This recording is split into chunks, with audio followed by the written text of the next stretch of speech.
this word you can't say, it's like Voldemort, who shall not be named. Okay, preface this by saying, in April I was working with and talking with Hatem Kayali, Fatah militant, and with Fatah Central Committee members in Ramallah. So the points I'm going to make about Hamas are about Hamas. Fatah militants, by the way, last time were being thrown off roofs by Hamas militants in Gaza. The point that Jeremy makes, why I disagree with it, is that back channels are not negotiations. They're two completely different things. The British government kept up back channels with the IRA all the way through the conflict. What they didn't do was negotiate directly with the IRA until one thing happened. What was that one thing? Martin McGuinness, as the leader of the IRA Military Council, literally rang up and said, the war is over, but we need you to bring it in. From that moment on, we had real negotiations and we had a peace process. Now, is Hamas anywhere near that Martin McGuinness moment yet? No, it isn't at all. Instead, what we've got, you think about the character of Hamas.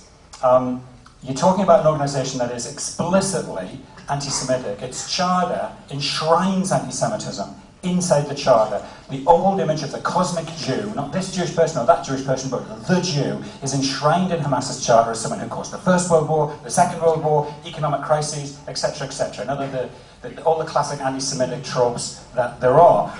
It does not accept Israel's right to exist. It is raining rockets down upon the south at the moment. What's to negotiate?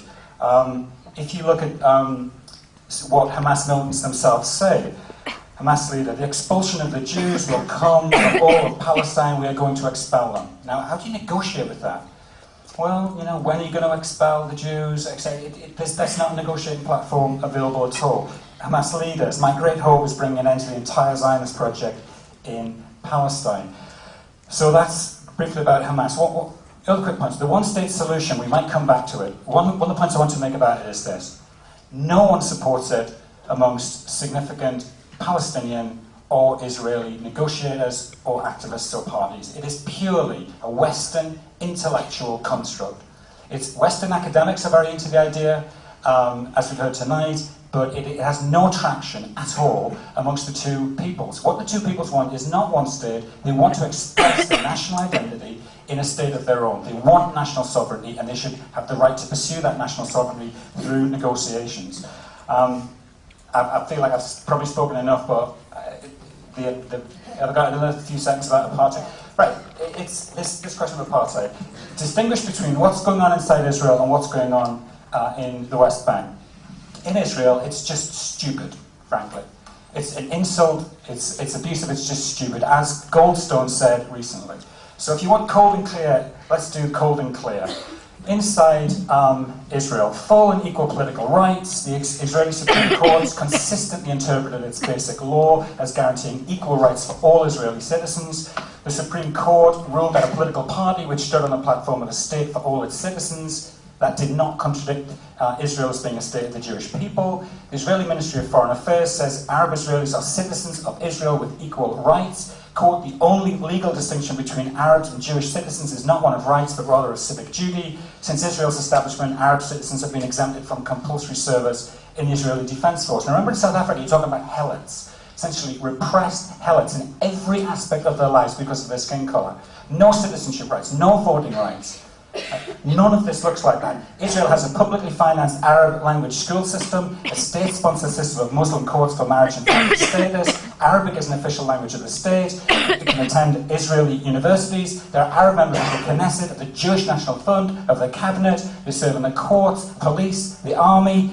Even Ariel Sharon declared that every state-run company must have at least one Arab citizen. In the summer of 2008, attempts to remove Arabic as a status alongside Hebrew as official language was defeated, and I could go on and on and on. So it's just simply ridiculous to say that Israeli Arabs inside Israel proper are suffering anything that you could refer to as apartheid.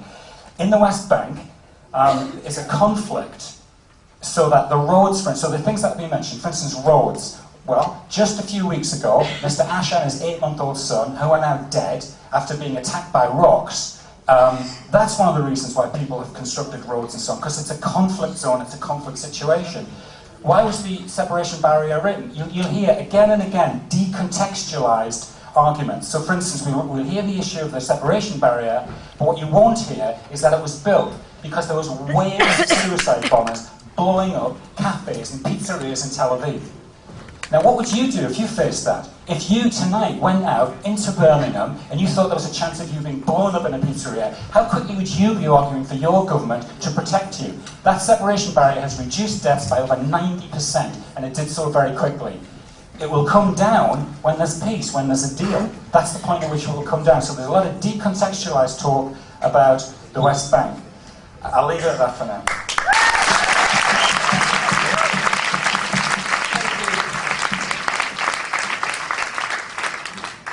Jacob, if I understand your question correctly, essentially you're saying that Hamas is the democratically elected leadership of the Palestinian people. These are the people that you should be negotiating with.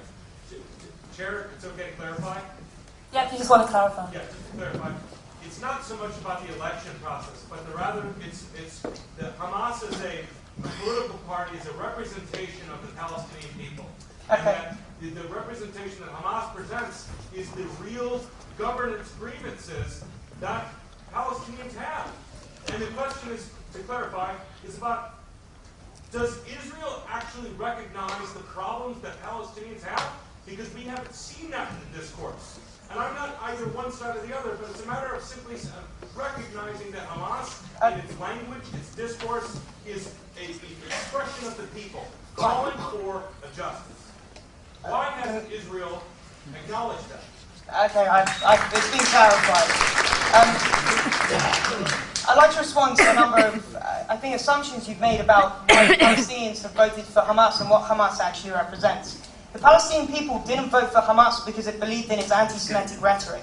The Palestinian people didn't vote for Hamas because it desired war and it desired destruction. The reason why the Palestinian people voted for Hamas was because of the corruption of the Fatah government and because Hamas provided social needs for the people. This is why. There's a difference between foreign policy and internal policy. And I think that that's why there is a support for Hamas. There was a support for Hamas, something that's diminishing and lowering in Gaza at the moment. So I hope that somewhat responds to that. And with regards to the main issues, I think that the main issues of concern has been known for a very long time. It's that of borders, it's that of the refugees, and it's that of Jerusalem. And I think when we look at the Camp David Accords, when we look at the Olmert Offer of 2008, I think that the proposals that have been put forward do try and tackle those legitimate causes. They do try and tackle those issues. Now, with regards to apartheid and why it wasn't allowed to be asked, it's funny, I'm defending debating society here, but I think very much so because it's just another example of extreme rhetoric and one-sided narrative. You can say the word apartheid and I can respond with X amount of security concerns. I can speak about Wahhabi being the Arab president of the State of Israel. We all lauded America when it had a black president, but before America had a black president, Israel had an Arab president. We can go through this back and forth, but the question was about peace. The question was about transcending one-sided narratives. So that's what I hope to do. And I believe that was also about Leo's question, which he sadly walked out from.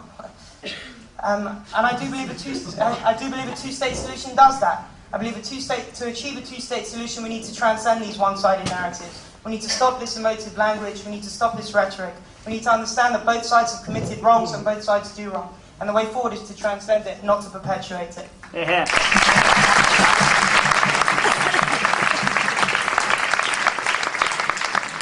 Thank you.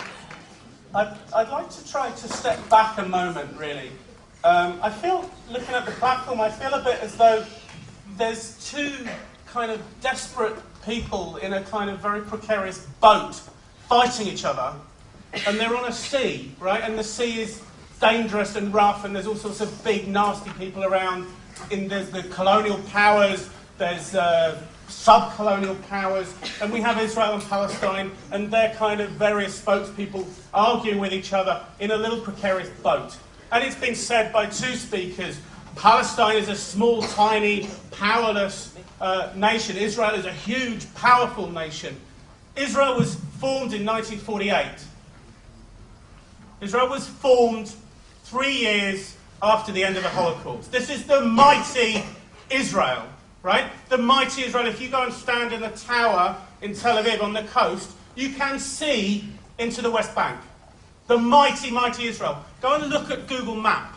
If you look at the width of Israel between Netanya and the Green Line, you will count the number of fields. which would take you half a day to walk through. Israel and Palestine are neither of them some great big global colossus monstrous power. Right? So what we need to do is find a way for there to be peace, for there to be negotiations. One of the ways is not to demonise the other. Right? For too long, Israeli rhetoric of the right has demonised the Palestinians as just being terrorists, as just being anti-Semites, as just hating us, as just wanting to push us into the sea. And for too long, the rhetoric coming out of Palestine has been that the Jews are somehow foreigners who don't really belong here, who've stolen the land. Imagine going to Leicester and talking about refugees from Africa, Asian refugees from Africa who were the victims of British imperialism, who came to settle after they were expelled and murdered from Africa. Imagine going to Leicester and say, you come and stole our land, you're foreigners, you're colonialists. No, not what happened in Leicester. In Leicester, people said, all right, come in, welcome, let's live together. Right? Now, you can say the African Asians didn't go and build a state in Leicester. The African Asians did not need to go and build a state. They did not need to defend themselves. Now, a lot has been said about human rights and about the necessity of guaranteeing human rights. Well, the experience of the 20th century for both Palestinians and for Israelis is that if you do not have a state with which you can defend yourself, then you are in big trouble. Right? And we're here in Birmingham, right, where nobody has been in any kind of trouble who lives in Birmingham for centuries, and we're going to start lecturing people in Palestine, you don't need a state, you don't need a Palestinian state, you don't need an Israeli state, all we need is human rights guarantees. The 20th century was full of human rights guarantees. Right? There are 5 million Israelis. They live in 2 or 3 little cities along the coast, along the eastern side of the Mediterranean, in a huge Middle East. Right? This is not a colossus. Right? These are people who are refugees or descended from refugees from Europe, from the Middle East, where they were expelled from the cosmopolitan cities of the Middle East, from Cairo, from Baghdad, from Beirut, right? And were expelled from Europe, were expelled from Russia. These are the Israelis. We're talking about 2 or 3 cities up the eastern side of the Mediterranean. That's it. But no, we have to characterise them as something evil on the planet. We don't just say that they have committed human rights abuses, which I think they have. Human rights abuses are not unusual on our planet, unfortunately. We don't say that, but what we say is they are the apartheid state. Right? Pick out from any state on the planet, what does Ben White write a book about? Does he write a book about the fact that if you live in Saudi Arabia, you're not allowed to go out if you're a woman? Does he write a book about the oppression? Sorry, by yourself.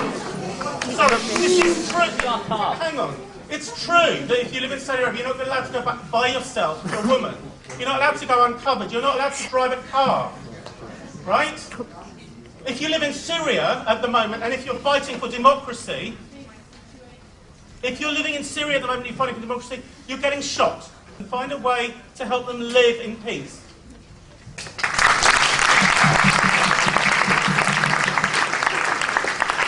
Okay, before moving on to the next question, I'd like to allow speakers to respond to other speakers and other sides and stuff, because I think that was brought quite a lot out in that last round. So, does any speaker have a response they'd like to make?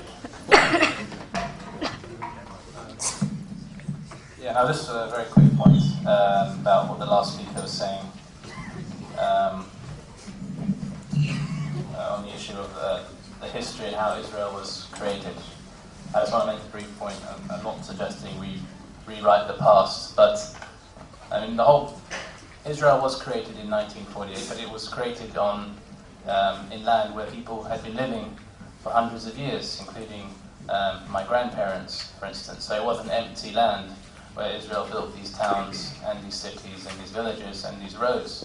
People were living there and they were driven from their homes and prevented from returning. I think that's a small point I want to make, and I think that narrative, that history cannot just be written out of what the gentleman said.